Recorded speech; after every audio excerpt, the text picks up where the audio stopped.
뉴스 시작합니다. 저는 동정민입니다. 잘 견뎠습니다. 코로나의 긴 터널을 이제 빠져나왔습니다. 윤석열 대통령이 오늘 코로나19 종식을 선언했습니다. 첫 확진자가 발생한 지 1208일, 3년 4개월 만입니다. 3천만 명 넘는, 그러니까 국민 절반 이상이 코로나를 경험했고 코로나가 뺏어간 목숨이 34,500여 명에 달합니다. 4,400만 명 넘는 국민 87%가 백신을 맞았고요. 자, 이제 격리도 마스크도 사라집니다. 첫 소식 염정원 기자입니다. 윤석열 대통령이 코로나19 중앙재난안전대책본부 회의를 직접 주재하며 코로나19 심각 경보를 해제했습니다. 일상적 유행 상황인 엔데믹으로의 전환을 선언한 겁니다. 코로나 위기 경보를 심각에서 경계로 조정을 하고 6월부터 본격 적용하기로 했습니다. 국민들께서 일상을 되찾으시게 돼서 기쁘게 생각합니다.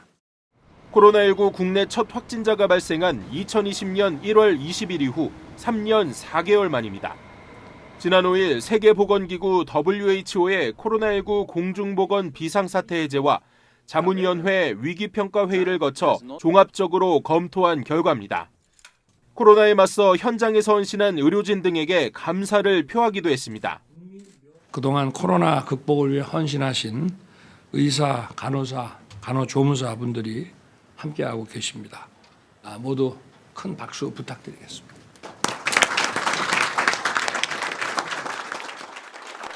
엔데믹 선언으로 코로나19 확진자의 7일 격리 의무는 해제되고 5일 권고로 전환됩니다. 또 입원 병실이 있는 병원을 제외하고 실내 마스크 착용 의무와 함께 해외 입국 후 PCR 검사 권고도 해제됐습니다. 하지만 고위험군 등과 취약계층 보호를 위해 코로나 관련 검사 치료비 지원은 당분간 유지됩니다. 이 같은 조치는 다음 달 1일부터 적용됩니다. 윤 대통령은 새로운 팬데믹에 대한 대응 체계를 착실하게 준비하며 백신 치료 개발 역량과 국제 협력도 강화하겠다고 밝혔습니다. 채널A 뉴스 염정원입니다. 긴 코로나 터널은 우리 일상도 바꿔놨습니다. 3년 전으로 온전히 돌아가기는 쉽지 않을 것 같은데요. 코로나가 바꿔놓은 우리의 삶, 서주희 기자가 이어갑니다.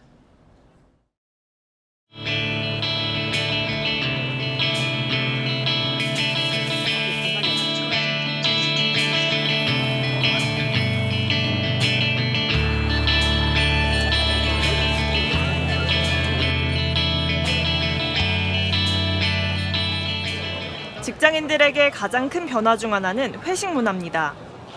술자리를 가지게 되면은 이제 1차 넘어가고 2차 넘어가고 3차 넘어가고 코로나 기간 동안 좀 회식이 많이 없어지고 최근 서울시 설문조사에서도 시민 10명 중 6명이 코로나19 확산 이후 회식이 줄었다고 답했습니다.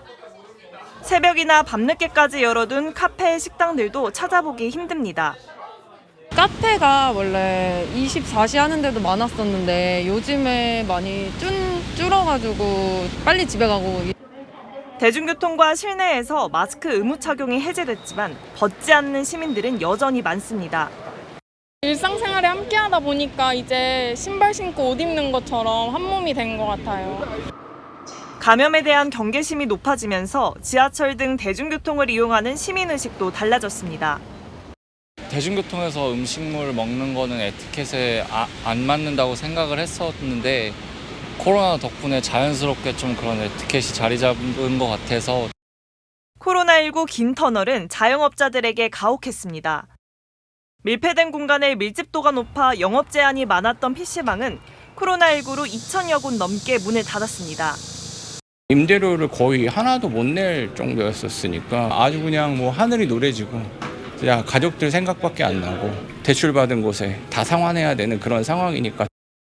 3년간 코로나19가 우리 일상에 준 변화는 코로나 엔데믹 상황에서도 지속되고 있습니다. 채널A 뉴스 서주입니다. 우리나라뿐 아니라 전 세계도 속속 코로나가 끝났음을 선언하고 있습니다. 미국도 현지 시간으로 오늘 코로나19 비상사태를 해제합니다. 그런데 또 다른 고민이 생겼다고 하는데요. 워싱턴 이훈우 특파원이 보도합니다. 미국 텍사스를 접한 멕시코 국경에 수백 명의 사람들이 몰려 있습니다. 돗자리와 천막, 임시 화장실까지 마련해놓고 진을 쳤습니다. 음식은 미국 쪽 자원봉사자들이 철장 너머로 나눠주는 샌드위치가 전부입니다. 강을 접하고 있는 또 다른 접경지. 갓난아이는 여행 가방에 넣고 어린이들은 목마를 태운 채 온 가족이 강을 건넙니다. Pues todos nos vamos a regiarnos, pues ahí vamos a ver. Todos nos vamos a nadar allá, ¿no? Entonces todos vamos a regiarnos ahí a ver qué pasa. 현지 시간 오늘 미국의 코로나19 비상사태가 해제되면 미국으로 가려는 중남미 불법 이민자들입니다. 지난 2020년 트럼프 정부가 코로나 전파를 막는다며 비상사태에 불법 이민자 즉각 추방 제도를 포함했는데 이도 종료되기 때문입니다. 즉각 추방 제도가 폐지되면 불법 이민자들은 이민자 심사를 받으며 시간을 벌 수 있습니다. 불법 이민자들은 미국 정부가 또 다른 추방 정책을 내놓기 전에 빨리 입국하는 게 목표입니다. 미 정부는 제도 폐지 직후 하루 10,000명 이상이 국경을 넘을 걸로 보고 있습니다. I don't think we're going to be prepared enough. My biggest concern right now is shelter capacity. 미국 내에서 이민자 문제는 첨예한 정치적 이슈인 만큼 바이든 대통령이 어떤 후속 조치를 취하느냐에 따라 내년 대선에도 영향을 줄 걸로 보입니다. 워싱턴에서 채널A 뉴스 이은후입니다. 정치권으로 갑니다. 김남국 민주당 의원의 코인 의혹의 핵심은 힘을 가진 국회의원의 거액 코인 투자, 이해충돌 논란이죠. 김 의원이 위믹스 코인을 보유했을 걸로 추정되는 기간 최소 5번의 이해충돌 소지가 있는 일을 했는데요. 위믹스 코인 시세에 호재가 될 만한 일을 한 거죠. 자세한 내용은 김철중 기자가 보도합니다. 지난 2021년 12월 김남국 민주당 의원이 공동 발의자로 이름을 올린 게임산업진흥법 개정안입니다. 개정안은 성격이 불분명했던 게임머니도 가상화폐로 부르도록 통일하는 내용의 문구를 신설했습니다. 이렇듯 김 의원은 위믹스 코인을 보유한 것으로 추정되는 2021년 한 해 동안 위믹스 시세에 호재가 될 수 있는 총 3건의 가상자산 관련 법안을 공동 발의했습니다. 법안뿐만이 아닙니다. 김 의원이 참여했던 연구단체 문화 콘텐츠 포럼은 지난해 1월 토론회를 열었는데 이 자리에서 게임을 활용해 돈을 버는 이른바 P2E 게임을 합법화하자는 주장이 나왔습니다. 위믹스 코인이 P2E 성장주로 평가받던 때입니다. 또 이재명 대선 후보 캠프에 NFT 펀드 출시를 주도했는데 펀드 출시 후 위믹스 코인 시세가 상승하기도 했습니다. 또 NFT는 메타버스, 가상세계의 경제 기반이 되는 중요한 기술이자 실물 경제의 디지털 대전환에 있어서 중요한 기술입니다. 여당은 이해충돌과 관련해 김 의원을 압박했습니다. NFT 펀드로 본인의 대선 자금을 모으고 P2E 게임 활성화를 말하며 김남국 의원의 코인 시세를 폭등시키는 데 적극적으로 기여했습니다. 이해충돌 논란에 대한 김 의원의 입장을 듣기 위해 수차례 연락을 취했으나 닿지 않았습니다. 채널A 뉴스 김철중입니다. 민주당은 오늘 김남국 의원 관련 진상조사단 첫 회의를 열었는데요. 이해충돌 논란 부분까지 들여다볼지는 결정하지 못했습니다. 여야는 뒤늦게 가상자산도 국회의원 재산에 신고하기로 합의했습니다. 유준 기자입니다. 국민의힘은 국회 정무위 회의에서 김남국 민주당 의원의 코인 의혹과 관련해 권익위의 전수조사와 검찰 수사 필요성을 압박했습니다. 우선 첫 번째, 권익위가 전수조사를 좀 하시고 의심사례 수사 의뢰해야 되지 않느냐. 조금 더 정확하게 알려지려면 경호처 수사당국에서 수사를 하는 수밖에 없지 않나. 김 의원의 위믹스 코인 보유 배경에 대해서도 의문을 제기했습니다. 가상화폐 발행인으로부터 받았다고밖에 추정할 수 없다고 이야기를 해요. 그걸 전문 용어로 에어드랍이라고 그럽니다. 민주당은 맞대응을 피한 채 자체 진상조사에 돌입했습니다. 조사단은 첫 회의에서 김 의원에게 자료 제출을 요구하고 외부 전문가를 섭외하는 데는 뜻을 모았지만 조사 범위에 대해서는 의견이 갈렸습니다. 전반적인 것을 살펴보겠습니다. 그런데 이해 충돌 여부까지 살펴봐야 되는지는 그거는 이론이 있습니다. 국민들 관심이 크니 조사하자는 의견과 법적인 문제인 이해 충돌까지 다루는 건 무리라는 의견이 맞선 것으로 전해졌습니다. 국민들 관심이 커지자 여야는 뒤늦게 가상자산 법제화에 나서는 분위기입니다. 21대 국회 내내 외면했던 공직자 재산신고 공개 대상에 가상자산을 포함하는 법안과 관련해 여야는 22일 행안위 소위에서 논의하기로 했습니다. 가상자산 이용자의 자산을 보호하는 가상자산법도 오늘 정무위 전체회의를 통과했습니다. 채널A 뉴스 유주은입니다. 정치권에서는 가상화폐 재산 공개를 넘어 의원들 가상화폐 얼마나 갖고 있는지 전수조사하자는 이야기가 나옵니다. 게임업계도 같은 주장을 했죠. 게임을 통해 가상화폐를 버는 걸 합법화하기 위한 국회 로비 활동이 파다했다는 겁니다. 게임 학회장은 이 김남국 의원은 물론 국회 보좌진이 위믹스를 보유했다는 소문을 몇 년 전부터 들어왔다고 밝혔습니다. 정현우 기자입니다. 김남국 의원이 보유했던 위믹스는 게임업체 위메이드가 만든 게임에서 아이템을 살 수 있는 가상화폐입니다. 그런데 게임에서 획득한 머니는 가상화폐로 바꿀 수는 없습니다. 게임하면서 돈을 벌 수 있는 일명 P2E 게임은 사행성 우려 탓에 국내에선 아직 불법이기 때문입니다. 위정현 게임학회장은 위메이드 등 일부 게임 업체가 P2E 게임 합법화를 요구하며 국회의원과 보좌진을 상대로 로비했다는 소문이 파다했다고 주장했습니다. P2E 게임이 안 되면 회사가 무너지는 상황에 직면할 수밖에 없습니다. 뭔가 액션을 취할 수밖에 없는 상황이라고 보는 거죠. 김남국 의원뿐 아니라 국회 보좌진들의 위믹스 보유 가능성도 제기했습니다. 한 2년 됐나요? 오래전이죠. 가끔씩 들리는 거죠. 김남국 의원 이야기를 어떤 업계 사람들하고 이야기를 며칠 전에 해봤었는데 그건 뭐 다 알고 있는 거 아니에요? 국회의원이나 보좌진이 가상화폐 대책을 추진할 때 가격에 미치는 영향이 큰 만큼 전수조사는 필수라는 겁니다. 대선 그때 캠프에서 NFT 펀드 이야기가 나왔잖아요. 위믹스 바로 10%가 뛰었습니다. 자, 그걸 어떻게 설명하냐는 거예요. 위메이드 측은 게임학회에도 5차례에 걸쳐 후원금을 냈다며 국회 로비설은 사실이 아니라고 부인했습니다. 채널A 뉴스 정현우입니다.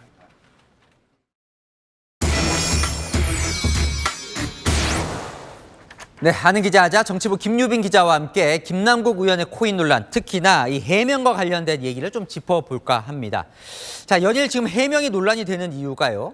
그중 하나가 국민에게 해명한 것과 당에 해명한 게 달랐다. 이거 무슨 말입니까? 네, 김남국 의원이 8일에 입장문을 냈는데요. 논란의 핵심은 김 의원이 국민들과 당 지도부에 한 해명의 내용이 너무 달랐다는 겁니다. 입장문에서는 김 의원이 주식을 팔아서 9억 8천만 원어치의 가상자산 투자금을 마련을 했고 중간에 은행 ATM으로 440만 원 정도의 현금화를 했으며 현재는 9억 1천만 원 정도가 남아있다고 밝혔습니다. 이 설명만 들었을 때는 7천만 원 정도를 손실을 본 것 같잖아요. 그런데 같은 날 당 지도부를 만난 자리에서는 전혀 다르게 소명을 했습니다. 저 입장문은 이제 저도 봐서 아는 건데 당 지도부에는 뭐라고 해명을 했던 거예요? 네, 9억 8천만 원 정도의 투자 원금은 전부 회수를 했고 이 돈을 오피스텔 전세 보증금으로 썼다고 해명을 했습니다. 그리고 현재 보유한 가상자산 9억 1천만 원어치는 투자 수익금으로 재투자한 거라고 밝힌 건데요. 이렇게 되면 ATM에서 뽑은 돈은 440만 원이지만 실제로 현금화한 돈은 9억 8천만 원으로 늘어나는 건데요. 당시 지도부에서는 수익률이 90% 수준이나 되다니 코인이 엄청나다 이런 반응까지 보인 것으로 전해집니다. 그러니까 ATM에서 뽑은 현금은 440만 원이었지만 사실상 현금화한 건 거의 10억 원에 달했다 이런 해명이었다는 건데 좀 차이가 나는 것 같고요. 아까 현재 그래서 9억 1천만 원 정도의 가상자산이 남아있다고 했잖아요. 이것도 조금 의문을 제기하는 전문가가 있어요? 네, 그렇습니다. 총 9억 1천만 원 정도의 가상자산을 보유하고 있다라고 김남국 의원이 밝혔는데요. 실제 김 의원 것으로 특정되는 전자지갑을 어제 열어봤더니 잔고가 10억 정도 되는 것으로 나타났습니다. 그리고 김 의원 소유로 추정되는 전자지갑이 또 추가로 발견됐는데요. 이 계좌를 추적한 전문가에 따르면 지갑이 더 나올 수도 있다고 말했습니다. 지금까지 4개고요. 아직 100%는 보진 않았지만 거의 다 나온 것 같다고 생각을 하는데 추가로 나올 수도 있죠. 자, 이 검찰이 이제 들여다보고 있는데 뭘 들여다보고 있냐면 금융정보분석원 FIU에서 김 의원의 이 가상자산 거래가 정말 이상하다. 이상거래로 넘어온 자료를 지금 들여다보고 있는데 여기에 대한 왜 들여다봤을까? 여기에 대한 오늘 좀 답이 있었어요. 네, 그렇습니다. 김 의원은 입장문에서 투명하고 합법적으로 거래했다. 이렇게 문제가 없다고 밝혔는데요. 오늘 국회에서 열린 정무위원회에서 관련 질의가 있었습니다. 국민의힘 의원이 김 의원 거래에 범죄 혐의가 있냐고 물어본 건데요. 박정훈 FIU 원장은 3가지 기본 케이스가 있다고 설명했습니다. 다시 국민의힘 의원이 불법 재산, 자금 세탁, 공중협박 자금 조달 중에 해당되는 게 있냐고 되물었고요. 박 원장은 그런 사안들에 대해서 형사사건 관련성이 있을 경우에 의심 거래로 해당이 되기 때문에 정보를 제공하게 돼 있다고 밝혔습니다. 공중협박 자금 조달이 테러 자금 조달이랑 관련되니까요. 결국 불법 재산 또는 자금 세탁 둘 중 하나일 가능성이 있다고 본 건데요.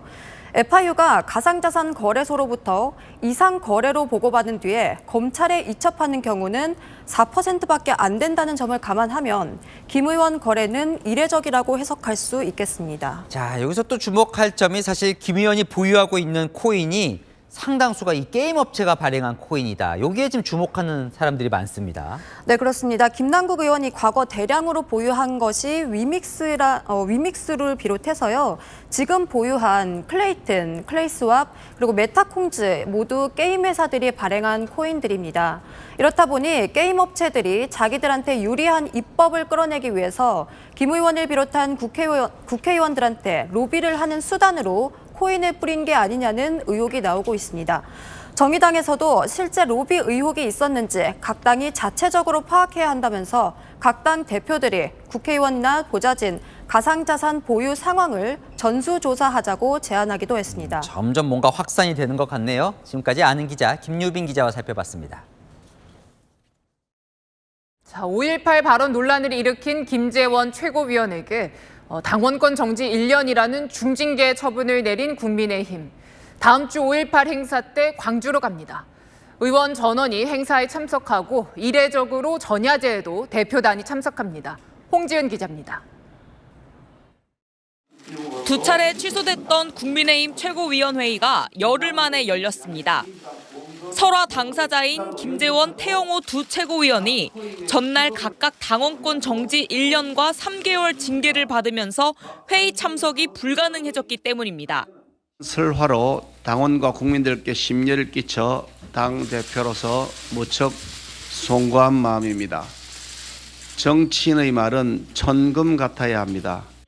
국민의힘은 5.18 발언으로 논란을 일으킨 김재원 최고위원 징계에 이어 다음 주 5.18 민주화운동 기념식을 반전의 기회로 삼는 모습입니다.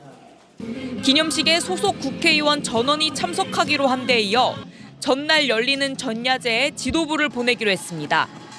김재원 최고위원 공석으로 수석 역할을 맡게 된 김병민 최고위원과 청년 정치인들로 대표단을 구성할 계획입니다. 1980년 5월 18일 이후에 출생한 젊은 청년들이 주축이 돼서 이번 전야제를 찾을 예정입니다. 지역 갈등을 극복해서 통합의 의미로 나아가기 위해서 국민의힘 지도부가 5.18 전야제에 참석하는 것은 2015년 김무성 대표 이후 8년 만입니다. 당시 참석자들에게 물세례를 받기도 했습니다. 김기현 대표는 5.18 정신 헌법 수록을 추진하겠다는 뜻도 분명히 했습니다. 김 대표는 채널A와 통화에서 대통령 공약 사안을 추진한다는 입장에 변함이 없다고 강조했습니다. 채널A 뉴스 홍지은입니다. 대장동 사건과 성남FC 불법 후원금 사건 관련 이재명 민주당 대표에 대한 재판이 오늘 시작됐습니다. 그런데 첫 재판부터 장기전 전망이 나왔습니다. 재판부가 1심 선고까지 1년에서 2년 넘게 걸릴 거라고 말한 겁니다. 이 예상대로 내년 총선 뒤에 선고가 나오면 이재명 대표의 총선 출마와 공천권 행사는 큰 문제가 없을 전망입니다. 손인혜 기자입니다. 대장동 개발 비리 관련 배임 혐의와 성남FC 후원금 관련 뇌물 혐의로 재판에 넘겨진 이재명 민주당 대표. 자, 이제 조작과 검찰의 시간은 끝나고 진실과 법원의 시간이 시작됐습니다. 공판 준비기일에는 피고인 출석 의무가 없어 이 대표는 오늘 첫 재판에 모습을 드러내진 않았습니다. 이 대표 측은 한 푼이라도 부정한 돈을 받은 증거를 검찰이 제시하지 못하고 있다며 공소 사실은 악의적으로 꾸며진 허구라고 주장했습니다. 함께 기소된 정진상 전 민주당 당대표실 정무조정실장 측도 기록이 너무 방대해 검토에만 1년 정도 걸리고 복사비만 1,000만 원이 들 것 같다고 강조했습니다. 검찰은 다른 정치인 사건에서 수사 기록이 더 방대한 경우도 많다며 재판 지연을 우려했습니다. 재판부는 검찰과 변호인 측에 1심 선고까지 1-2년 넘게 진행될 것이라고 전망했습니다. 이 대표가 혐의를 부인하고 있는 데다 20만 쪽이 넘는 수사 기록과 100여 명에 이르는 참고인 등에 대한 증인 신문 시간을 감안했을 때 재판이 장기화될 거라고 예상한 겁니다. 내년 4월 총선 전에 1심 선고가 나오지 않을 게 유력해지면서 이 대표의 총선 출마나 공천권 행사에는 큰 문제가 없을 걸로 보입니다. 다만 고 김문기 성남도시개발공사 처장을 시장 재직 때 몰랐다고 한 발언으로 지난 3월 기소된 공직선거법 위반 혐의 재판 결과는 변수입니다. 공직선거법 위반으로 벌금 100만 원 이상의 형이 확정되면 5년간 선거에 나설 수 없습니다. 채널A 뉴스 손인혜입니다. 청와대가 국민 품으로 돌아온 지 딱 1년 됐습니다. 그 1년 동안 340만 명 넘는 시민이 찾았는데요. 지방에서도 외국에서도 찾아오는 관광지는 됐지만 이 즐길 거리가 부족하다는 목소리도 있었습니다. 송진섭 기자가 다녀왔습니다. 윤석열 대통령 취임식이 열렸던 지난해 5월 10일 청와대 정문이 열리고 관람객들이 줄지어 들어갑니다. 봄꽃이 지기 전에 청와대를 국민들에게 돌려주겠다는 윤석열 대통령의 공약이 이행된 겁니다. 외빈을 맞이할 때 쓰던 상춘제입니다. 맞은편에는 경내에서 가장 아름답다는 녹지원이 보입니다. 시민들도 권력의 공간을 엿볼 수 있어 반갑다는 반응입니다. 개방했는데 잘했지 잘했지. 국민들한테 돌려줘야지 이 좋은 거를. 저 용산으로 옮기지 않았다면 과연 우리가 여기서 한 분이라도 볼 수 있었을까? 행운을 얻었다는 그런 느낌이 좀 들었고요. 지난 8일 기준 청와대를 찾은 누적 방문객은 약 344만 명. 지난해 서울의 4대 궁궐 방문객보다 100만 명 이상 많습니다. 봄이 오자 지난달 외국인 관람객도 11,000명을 넘길 정도로 서울의 필수 방문 코스가 됐습니다. 연중 이후 이어지던 시위와 통행 제한이 없어지면서 인근 상권도 살아나고 있습니다. 한 카드사 분석 결과 지난 1년간 청와대 인근 5개 상권의 주말 카드 매출액은 40% 뛰었습니다. 다만 상주하던 청와대 직원이 옮겨가면서 어려움을 겪는 곳도 있습니다. 사람도 거의 30-40% 이상 줄었고 매출도 한 40-50% 줄었어요. 오히려 코로나 때가 더 낫어요. 대형 버스를 수용할 주차 공간 부족과 관람이 제한되고 있는 청와대 영빈관 등 볼거리가 부족하다는 지적도 보완이 필요해 보입니다. 채널A 뉴스 송진섭입니다.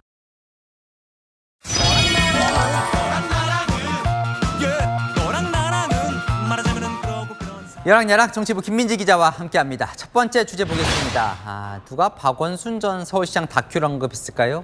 한동훈 법무부 장관입니다. 시민단체인 참여연대를 비판하면서 박 전 시장 이야기를 담은 다큐멘터리를 언급한 건데요. 이 다큐멘터리는 박 전 시장을 옹호하는 내용으로 2차 가해라는 비판을 받고 있죠. 누구? 그 사람이 나한테 왜? 시장의 사망 자체를 하나의 유죄의 인정으로 이제 받아들인 거예요. 내가 내 과거를 잊고 싶어 하는 만큼 다른 사람의 과거도 잊어주려고 하는 게 인간이거든요. 추모도 좋고 예술도 다 좋은데 인간이 되셨으면 좋겠습니다. 먼저. 한 장관은 오늘 참여연대가 박 전 시장 다큐에는 한마디도 안 하는 걸 보면 공정한 심판을 할 생각이 없어 보인다고 비판했습니다. 자, 이 한동훈 장관과 참여연대가 오늘도 세게 맞붙었거든요. 네. 무슨 일이 있었던 겁니까? 발단은 어제 참여연대가 발표한 설문조사였습니다. 윤석열 정부 1년간 책임이 큰 공직자를 묻는 설문조사 결과 1위가 한 장관이라면서 경질을 요구했는데요. 한동훈 장관은 특정 진영을 대변하는 정치단체가 중립적인 시민단체인 척한다고 맞서자 참여연대는 오늘 또다시 검찰 기득권을 대변하는 정치검사라고 받아쳤습니다. 그러니까 어제 1라운드를 마치고 오늘 2라운드를 또 벌인 거예요. 네, 한 장관은 참여연대 출신 인사들이 지난 정권 5년 내내 권력의 요직을 차지했다면서 5년 내내 한쪽 팀 주전 선수로 뛰다가 갑자기 심판인 척하냐고 비꼬았는데요. 한 장관이 콕 집은 박원순 전 시장도 이 참여연대 출신입니다. 네, 다음 주제 보겠습니다. 장해찬 그리고 김남국 이 두 사람 사이에 쨍그랑 무슨 소리일까요? 국민의힘 장 청년 최고위원이요. 오늘 민주당 김남국 의원을 비꼬면서 낸 소리입니다.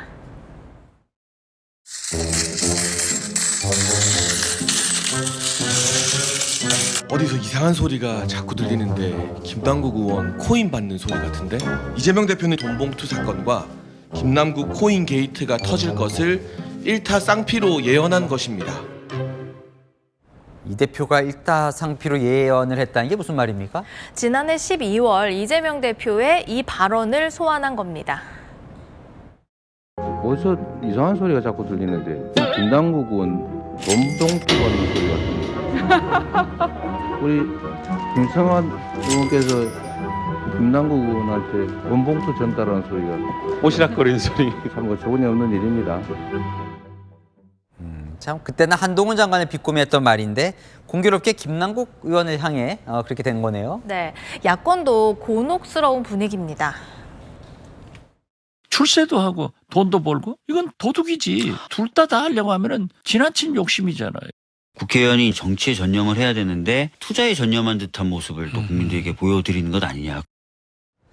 네, 주제 하나 더 보겠습니다. 책방이 북적북적. 문재인 전 대통령 평산 책방 말하는 것 같네요. 네, 요즘 이곳에는요, 일반 시민뿐만 아니라 정치인들의 발길도 이어지고 있는데요. 네, 자 어제 모습인 것 같은데 전직 장관들, 강경화 전 장관도 보이고요. 네, 퇴임 1주년을 맞아서 모인 건데요. 전직 장관들을 포함해서 임종석 전 대통령 비서실장의 모습도 보였습니다. 이후에 이재명 대표도 이곳에 왔죠. 찍으세요? 많이 찍었습니다. 아주 상업인데요? 네. 식사로 왔습니다. 현금도 됩니까? 그럼요. 돈 거실해 주세요. 고객님 자주 이용해 주세요. 알겠습니다. 어떻게 신입사원들이 예정 잘합니까? 지금 익숙해지고 있어요. 뭐 의원들 책도 사고 사진도 찍고 바쁘네요. 네, 뿐만 아니라 평산 책방에 가자면서 참가자들을 모집하는 일부 의원들도 있습니다. 정치권에서는요, 야권의 총선 출마자들이 사진 찍으러 양산으로 몰려간다 이런 말들도 나오고 있습니다. 가면 문재인 전 대통령이 다 만나고 뭐 사진 찍고 하나 보죠. 네, 정치적 메시지도 전 대통령의 메시지도 이어지고 있는데요. 문 전 대통령은 어제 대화는 정치인에게 의무와도 같은 것이라면서 윤 대통령을 우회적으로 비판했고 5년간 이룬 성취가 순식간에 무너져 허망하다고도 했죠. 오는 17일에는 전직 대통령으로서는 처음으로 5.18 민주묘지를 방문하기로 했는데요. 총선을 앞두고 정치 활동을 재개하는 것 아니냐 이런 해석까지 나옵니다. 그러니까 잊혀지고 싶다고 했는데 점점 더 바빠지는 것 같습니다. 그런데 문 전 대통령을 소환하는 건요, 민주당뿐만이 아닙니다. 대통령은 지난 정부는 K방역이라는 말을 하면서 자화자찬했지만 정치 방역으로 합격점을 주기 어렵다고. 과거 정부에서는 국군 통수권자가 전 세계에 북한이 비핵화를 할 거니 제재를 풀어달라고 했다면서 결국 군에 골병이 들고 말았다 이렇게 지적했습니다. 대통령은 1년 내내 전임 정부 탓, 야당 탓만 하고 있습니다. 갓난아이가 태어나서 한 1년 정도 되면 이야기를 하잖아요. 본인의 언어가 안 나온다는 게 좀 대단히 아쉽고요. 집권 2년 차에 접어든 정부, 과거의 실패는 거울로 삼되 미래 얘기를 더 늘리면 좋겠네요. 네, 지금까지 야랑야랑이었습니다. 전광훈 목사의 사랑제일교회는 재개발 구역에서 알박기 논란을 빚어왔죠. 자, 그런데 기다리다 지친 재개발 조합이 사랑제일교회를 빼고 아파트를 짓기로 했습니다. 사업은 예정보다 1년 이상 늦어지게 됐습니다. 이혜주 기자입니다.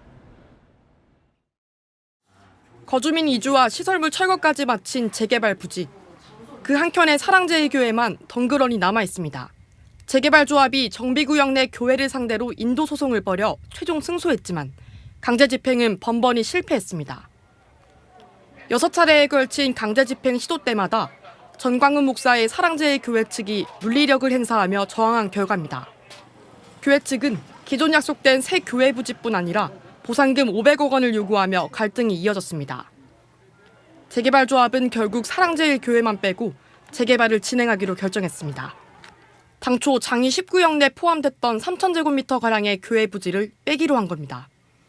아파트 동 배치를 바꿔 교회를 남겨둔 채 공원과 주민센터를 다른 곳에 짓기로 했습니다. 사랑제일교회 측에 사업 지연에 따른 105억 원대 손해배상을 청구하는 방안도 검토 중입니다. 21년 10월 6일 이전에 이주하겠다라고 약속을 했고, 근데 여전까지 7개월이 지나도록 이전을 안 했잖아요. 이자 비용을 비롯한 여러 가지 비용들이 소요가 됐으니 소송을 하겠다는 거예요. 성북구청도 오늘 재개발 구역 경계를 조정해 토지 이용 계획을 재수립한다는 내용을 고시했습니다. 구청 측은 재개발 사업이 신속히 추진되도록 서울시와 긴밀히 협력하겠다는 입장입니다. 사랑제일교회 측은 맞대응을 예고하며 반발했습니다. 우리는 이쪽 교회로 지금 부지가 이미 옮겨졌어요. 이 땅에 대해서 아파트를 짓는 것은 이건 원천적으로 불가능합니다. 출입 방해 금지, 가처분을 집어넣어 버리려고 합니다. 교회가 이사를 가기로 계획했던 땅 위에 아파트를 지을 수는 없다는 겁니다. 15년간 이어진 재개발 사업. 조합의 정비계획 변경으로 사업은 1년 더 늦춰져 입주 시점을 2027년으로 예상했습니다. 하지만 새 소송전 비화 가능성이 변수로 남아 있습니다. 채널A 뉴스 이혜주입니다. 상습 마약 투약 혐의를 받는 배우 유아인 씨. 예정된 2차 소환 조사가 무산됐습니다. 유 씨가 왔다가 발길을 돌리면서입니다. 유 씨 측은 비공개 출석을 보장해달라. 경찰은 특혜를 줄 수 없다. 맞서고 있습니다. 남영주 기자의 보도입니다. 경찰서 출입구 앞에 카메라가 질비하게 늘어서 있고 취재진이 몰려 있습니다. 상습 마약 투약 혐의를 받는 배우 유아인 씨의 2차 소환 조사를 앞두고 입장을 들으러 온 겁니다. 하지만 유 씨는 끝내 모습을 드러내지 않았고 예정됐던 경찰 조사는 무산됐습니다. 유 씨는 서울경찰청 마약수사대 근처에 조사 시각이 예정된 오전 10시보다 일찍 도착했지만 취재진이 모인 걸 보고 부담을 느껴 경찰에 불출석 의사를 밝히고 발길을 돌렸습니다. 유 씨는 1차 소환 조사 때도 조사 일정이 언론에 보도된 데 반발해 한 차례 출석을 미룬 바 있습니다. 그동안 저를 사랑해 주셨던 많은 분들께 큰 실망을 드리게 된 점 깊이 반성합니다. 죄송합니다. 경찰은 오늘 유 씨를 상대로 대마와 프로포폴, 코카인, 케타민, 졸피뎀 등 투약 혐의 전반과 졸피뎀 대리 처방 여부 등을 확인할 계획이었습니다. 유 씨의 변호인은 비공개 소환 원칙에 맞도록 경찰에 다른 경로 출입을 요청했지만 받아들여지지 않았다며 취재진을 이유로 출석을 거부한 건 아니라고 밝혔습니다. 이에 대해 경찰은 공인에게 지하주차장을 통한 출석 같은 특혜를 주기 어렵다고 강조했습니다. 경찰은 유 씨가 계속해서 출석하지 않으면 강제 소환하는 방안을 검토 중입니다. 또 2차 조사를 마무리한 뒤 구속영장을 신청할지 결정할 방침입니다. 채널A 뉴스 남영주입니다. 네, 이 주가 조작 의혹의 핵심 인물이죠. 라더견 씨가 구속 기로에 놓여 있습니다. 라 씨는 수의를 입고 구속 심사에 참석했습니다. 현장 연결해서 상황 알아보겠습니다. 자, 김민곤 기자, 구속 여부는 언제 결정됩니까?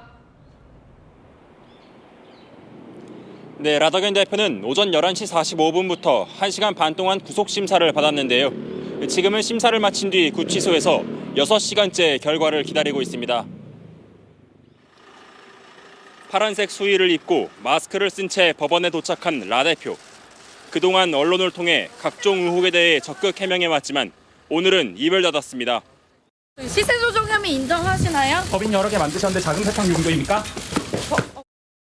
검찰은 구속영장을 청구하면서 자본시장법 위반과 범죄 수익 은닉 혐의를 우선 적용했습니다. 또 라 대표 측이 대포폰과 사업 관련 서류와 수익을 빼돌리는 등 증거인멸 우려도 높다고 주장했습니다.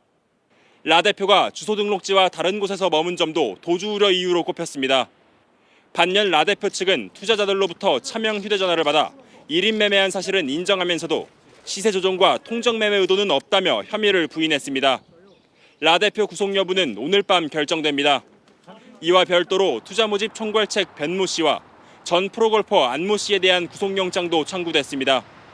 지금까지 서울 남부지법에서 전해드렸습니다. 만취 음주운전으로 사고를 내고 경찰에 행패를 부린 남성이 붙잡혔습니다. 경찰은 유도를 하듯 매치기로 이 남성을 붙잡았습니다. 조민기 기자입니다. 흰색 SUV가 좁은 골목길을 갈짓자로 휘청이며 달려오더니 길가에 세워진 오토바이를 들이받습니다. 옆에 있던 행인 2명은 쓰러지는 오토바이에 그대로 부딪힙니다. 차량은 잠시 멈춰서더니 아랑곳하지 않고 가던 길을 갑니다. 하지만 근처 가게 점원이 쫓아오자 20m 못 가 멈춰선 뒤 그제야 차에서 내립니다. 실랑이가 벌어지자 경찰까지 출동했는데 운전자가 밀치며 저항하자 경찰은 매치기로 제압합니다.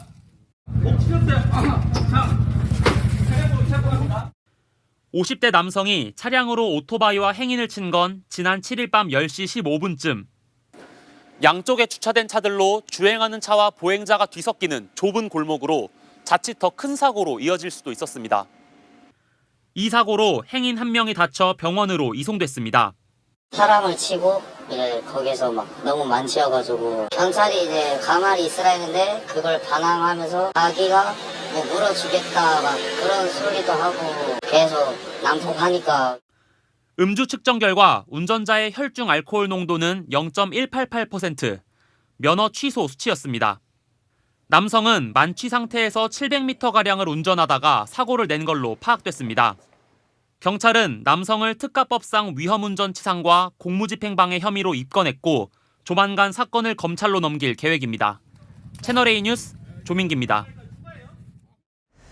인터넷 도박으로 돈을 잃자 이웃 사촌의 흉기를 휘두른 사건이 일어났습니다. 이 끔찍한 화풀이에 2명이 숨졌습니다. 김혜지 기자입니다. 경기 시흥의 임대 아파트. 현관문엔 노란 통제선이 붙어 있고 경찰이 현장을 지키고 있습니다. 바닥엔 핏자국이 남아 있습니다. 이곳에서 39살 A씨가 이웃 주민인 40대 B씨에게 흉기를 휘두른 건 어제 오후 8시쯤. A씨는 이후 13층에 사는 70대 C씨와 60대 D씨를 찾아가 잇따라 흉기를 휘둘렀습니다. C씨와 D씨가 숨지고 B씨는 크게 다쳐 병원 치료를 받고 있습니다. A씨는 범행 이후 이곳 초등학교 앞에서 학생들에게 난동을 부리다 경찰에 체포됐습니다. 중학생들한테 택시를 좀 잡아달라고 그럽니다. 택시를. 그러니까 애들이 안 잡아주니까 칼을 들이대면서 협박을 하니까 그 중학생들이 112 신고를 해가지고 체포를 하게 된 겁니다. 중국 국적인 A씨는 2010년 입국해 이듬해 영주권을 취득한 뒤 이곳에서 살았습니다. 그러다 B씨의 소개로 인터넷 도박에 손을 댄 게 화근이 됐습니다. 지금껏 수천만 원 넘게 잃었고 사건 당일도 돈을 잃어 B씨와 싸우다 홧김에 범행했다고 경찰에 진술했습니다. 도박을 일단 엄청 좋아하시는 분이셨어요. 항상 도박이고 누가 말려도 그 도박에 헤어나올 수 없는 분이셨고. 어저께 눈이 나여서 뛰어내릴까 막 이래서 죽으려면 딴 데 가서 죽으라고 이럴 때니까. A씨는 인터넷 도박을 하기 위해 종종 C씨에게 휴대전화를 빌렸었고 D씨와는 가끔 화투놀이를 한 것으로 알려졌습니다. A씨는 또 다른 층에 있는 이웃들도 살해하려 했지만 당시 집에 아무도 없어 화를 면했습니다. 경찰은 A씨를 상대로 범행 동기를 조사하는 한편 살인 등 혐의로 구속영장을 신청할 방침입니다. 채널A 뉴스 김예지입니다. 물어보면 답하는 대화형 인공지능 챗 GPT의 대항마가 나왔습니다. 구글에서 공개한 바드입니다. 이 권갑구 기자가 챗 GPT와 바드에게 같은 질문을 해봤는데 답변이 크게 달랐습니다. 구글의 대화형 인공지능 챗봇 바드가 전 세계 180개국에서 일제히 서비스를 시작했습니다. 한국어와 일본어 지원이 가능하고 조만간 40개 언어로 서비스가 제공됩니다. Beyond English, starting today, you'll be able to talk to Bard in Japanese and Korean. 나라별 맞춤형 답변을 내놓기도 합니다. 독도가 어느 나라 땅이냐고 한국말로 묻자 대한민국 고유의 영토이고 일본의 영유권 주장은 근거가 없다고 답합니다. 같은 질문을 일본어로 하자 일본이 옛부터 영유해왔다고 주장한다고 설명합니다. 반면 지난해 11월 미국 스타트업이 내놓은 챗 GPT는 한국어와 일본어 질문에 한일이 각각 영유권을 주장하는 섬이라는 비슷한 답변을 내놨습니다. 바드는 시각적 요소가 추가돼 이미지를 활용한 질문에 답하거나 답으로 제시할 수도 있습니다. 답을 어디서 가져왔는지 출처를 표기하는 기능이 추가되고 바드의 답변을 메일과 문서로도 내보낼 수 있게 됩니다. 2021년 9월 데이터까지만 반영하는 챗 GPT에 비해 최신 정보를 담을 수 있다고 내세우지만 오답률이 높다는 점은 과제입니다. 대화형 인공지능 시장에 1위 사업자 구글이 뛰어들면서 주도권 경쟁이 본격화될 전망입니다. 채널A 뉴스 권갑구입니다. 장남, 장손이 지내야 한다고 여겨져 왔던 제사, 이제는 바뀔 듯합니다. 이 대법원이 제사를 주재하는 상속인에 대해 장남이 아니라 최연장자가 맡아야 한다고 새로운 기준을 제시했습니다. 딸도 나이가 더 많으면 제사를 지내게 되는 겁니다. 성혜란 기자입니다. 사망한 A씨의 배우자와 두 딸이 A씨의 아들을 낳은 다른 여성 등을 상대로 장례까지 마친 A씨 유해를 돌려달라는 소송을 낸 건 지난 2017년. 1, 2심은 딸들의 요청을 받아주지 않았습니다. 상속인 사이에 합의가 이루어지지 않았다면 장남이나 장손자가 제사 주재자가 된다는 기존 판례를 따랐던 겁니다. 오늘 대법원이 이 판례를 15년 만에 뒤집고 사건을 돌려보냈습니다. 공동 상속인 간 협의가 안 되면 자식과 손자 등 직계 비속 중 가장 나이가 많은 사람에게 제사를 주재할 권리가 있다고 한 겁니다. 직계 비속 중 남녀 적설을 불문하고 최근친의 연장자가 제사 주재자로 우선한다고 보는 것이 가장 조리에 부합합니다. 아들이든 딸이든 나이가 많은 쪽이 우선적으로 제사 주재권을 갖게 된 겁니다. 대법원은 남성 상속인을 우선하는 건 성차별을 금지한 헌법과 맞지 않고 지켜야 할 전통도 아니라고 봤습니다. 새로운 시대가 다가오고 있으니까 좀 생각의 전환이 일어나야 되지 않을까 싶습니다. 형제가 누구나 관계없이 좀 여유가 되시는 분이 제사를 지내는 게 맞다고 생각합니다. 다만 가족 간 합의가 있을 때는 그 합의가 가장 우선한다는 원칙은 그대로 유지됩니다. 채널A 뉴스 성혜란입니다. 자, 군 장병들, 이제 군대에서 휴대전화 사용이 가능하지만 평일 일과 시간에는 안 됐습니다. 그런데 오늘 7월부터는 일부 부대에서 일과 시간에도 휴대폰을 사용할 수 있게 됩니다. 환영과 우려가 엇갈립니다. 김재혁 기자입니다. 보안 문제 등으로 금지돼 왔던 군 장병들의 휴대전화 사용에 빗장이 풀린 건 2020년 7월입니다. 현재까지 육해공군 모든 병사는 평일 기준 오후 6시부터 9시까지 제한적으로 사용하고 있습니다. 하지만 사용 시간 부족을 호소하는 장병들이 적지 않습니다. 1분, 5분이라도 늦게 주면 이거 보장해달라, 이거 더 쓰게 해줘라. 이런 요구에 국방부는 휴대전화 사용 시간을 오전 점호 이후부터 오후 9시까지 늘려 전군의 20%를 대상으로 7월부터 시범 운영합니다. 평일 기준 4배 이상 늘어나 자는 시간과 근무 시간 등을 빼고 사용이 가능해진 겁니다. 군 당국은 앞서 아침 저녁에 잠시 사용하거나 24시간 내내 사용하는 등 총 3가지 방식을 시범 운영했는데 이 유형이 최적으로 조사된 겁니다. 급한 연락일 때는 국방부 쪽 전화해가지고 연락처를 막 알아내고 하는 게 좀 불편하더라고요. 하지만 사용 시간이 늘어난 만큼 기강해이나 군 보안 유출 문제에 대한 우려의 목소리도 나옵니다. 하던 대로 그 6시부터 9시 있게 하는 게 오히려 더 장병들한테도 더 이 정신적으로도 괜찮을 것 같아요. 국방부는 일반 병사뿐 아니라 훈련병도 심리적 안정 차원에서 주말과 공휴일 1시간씩 시범적으로 휴대전화를 사용하도록 할 방침이라고 밝혔습니다. 채널A 뉴스 김지영입니다. 1971년 동해에서 조업하다 강제 납북된 어부만 160여 명입니다. 남한으로 돌아올 수는 있었지만 간첩이라는 꼬리표를 달고 살아야 했는데요. 진실화해위원회가 51년 만에 국가의 잘못을 공식 인정했습니다. 이기상 기자입니다.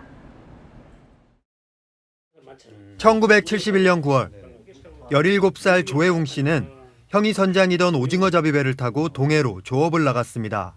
밑에 칸 있잖아, 잠자는데. 근데 총소리 막 나다니까 뭐 한참 있더니까 막 저 북한군들이 총도 배에 올라온 거야. 북한으로 끌려갔는데 비슷한 시기 이렇게 납북된 어부만 160명. 이들은 북한에 억류돼 김일성 찬양 교육을 받고 공장 시찰을 다녀야 했습니다. 김일성이 가장 위대한 사람이라든가 그런 식의 교육이었죠. 저희가 할 수 있는 거는 아무것도 없어요. 적십자 회담으로 남북 화해 분위기가 조성되던 이듬해 9월, 북한은 이들을 모두 돌려보냈습니다. 하지만 고향에 돌아온 그날 밤부터 검찰과 경찰의 조사를 빙자한 고문이 시작됐습니다. 여기 장작개비 놓고 올라타고 묶고 고춧가루 해가지고 붓고 너희들은 이제 죽어도 하소연할 데 없다고 간첩을 모는 거지. 결국 방공법 위반 혐의로 재판에 넘겨졌고 징역 1년에 집행유예 3년이 선고됐습니다. 간첩 꼬리표는 본인과 가족들에게 평생을 따라다녔습니다. 가족들은 연좌제에 걸려갖고 좋은 곳에 취직을 못했어요. 간첩이라는 누명 때문에. 진실화해위원회는 납북 기완 어민들에 대한 국가의 부당한 처벌과 불법 감시, 사찰이 있었음을 공식 인정했습니다. 간첩 멍해를 쓴 지 51년 만입니다. 그 힘든 멍해를 뻗는다는 게 가장 기쁜 일이죠. 일단은 그 이상 더 좋은 건 없어요. 채널A 뉴스 이기상입니다. 네, 간호법에 반대하는 보건의료단체가 오늘 부분 파업에 나서면서 일부 치과 의원이 문을 닫았습니다. 내일은 여기에 맞서서 간호사와 간호학과 학생들의 집회가 열립니다. 김용성 기자가 보도합니다. 치과의원의 문이 굳게 닫혔습니다. 파업에 참여하기 위해 하루 휴진한다는 안내문이 붙어 있습니다. 의사협회 등 13개 보건의료단체의 오늘 2차 부분 파업에 치과협회도 동참했습니다. 지난달 27일 국회를 통과한 간호법에 대해 대통령 거부권 행사를 촉구하고 나선 겁니다. 웬만하면 타협이 돼갖고 잘 서로가 잘 해결됐으면 좋겠어요. 파업을 한다고 해도 다른 형식으로 해야 되지 않나. 13개 보건의료단체는 전국 각지에서 산발적으로 집회를 열고 정부를 향한 압박 수위를 올렸습니다. 반대편에 선 간호사단체들도 무기한 단식 투쟁에 이어 릴레이 기자회견을 진행하며 대통령의 간호법 공포를 요구했습니다. 의료 선진국으로서 위상에 맞는 수준 높은 보건의료를 실현할 수 있도록 간호법은 반드시 제정되어야 한다. 내일은 국제간호사의 날을 맞아 전국 간호사, 간호학과 학생 등 10만 명이 광화문 광장에서 대규모 집회를 연다고 예고했습니다. 채널A 뉴스 김용성입니다. 네, 구제역이 4년 4개월 만에 발견돼 비상입니다. 충북 청주의 한우 농장 3곳에서인데요. 무엇보다 확산되는 걸 막는 게 급선무입니다. 김태형 기자가 취재했습니다. 방역복 차림의 사람들이 한우 농장 입구를 막았습니다. 오가는 차량은 바퀴 안쪽까지 꼼꼼히 소독합니다. 이 농장에서 기르던 한우에서 구제역이 확인된 건 어젯밤. 농장을 찾은 수의사가 수포 등 의심 증상을 발견해 신고했고 정밀 검사에서 구제역 판정이 나왔습니다. 이곳에서 2km 떨어진 한우 농장 2곳에서도 구제역이 확인됐습니다.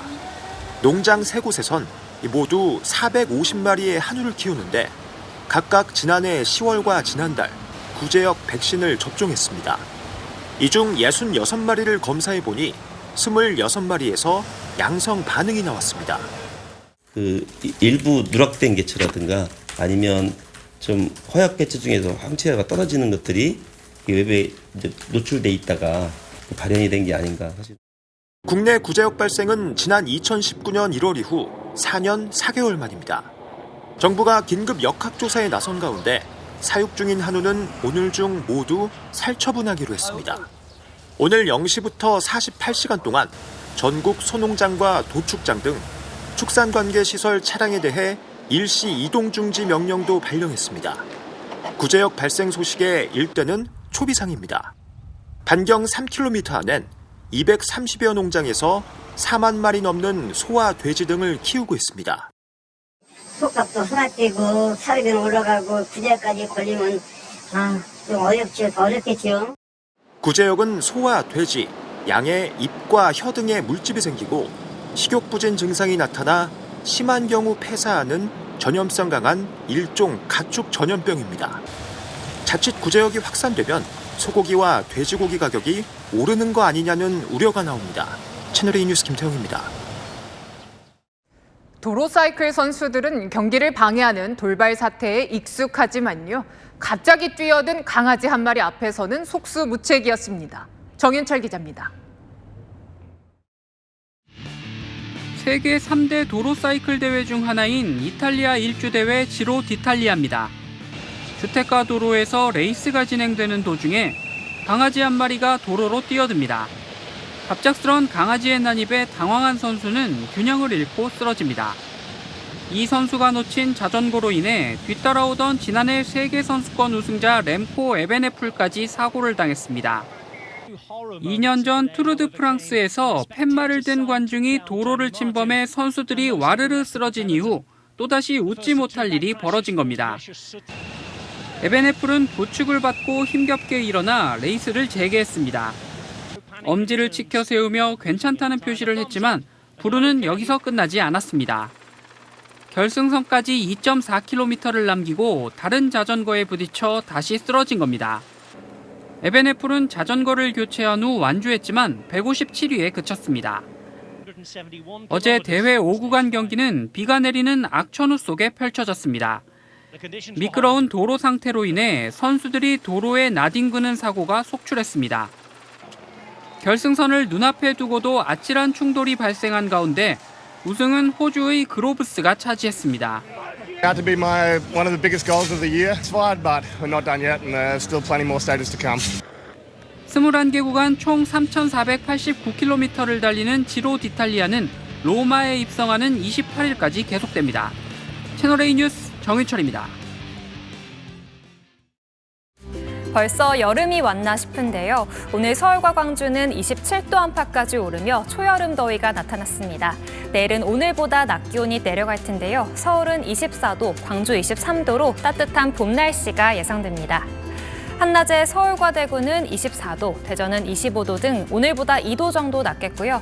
아침 기온은 오늘보다 조금 오르겠습니다. 서울은 13도, 대전은 12도가 예상됩니다. 출근길 서울 등 서쪽 지역을 중심으로는 짙은 안개가 예상되고요. 낮 동안 중서부를 중심으로는 오존 농도가 높겠습니다. 오전에 수도권과 충남은 미세먼지 나쁨 수준까지 오르겠는데요. 오후에는 대기 확산이 원활해지며 전국의 대기질 무난하겠습니다. 내일 밤부터 모레 오전 사이 제주와 남해안에는 비가 내리겠고요. 다음 주부터는 낮 기온이 더 오를 전망입니다. 날씨였습니다. 국회의원들 가상자산도 재산 공개 내역에 포함하는 법안, 진작 발의가 돼 있습니다. 그런데 한 번도 소위의 상정조차 된 적 없습니다. 어디까지를 가상자산으로 볼지 명확하지 않다는 이유에서였는데요. 국민이 왜 고위공직자들 재산을 알아야 할까요? 권한이 많기 때문입니다. 국민 세금으로 봉사하는 자리에서 힘을 악용해 사익을 챙기지 말라는 의미죠.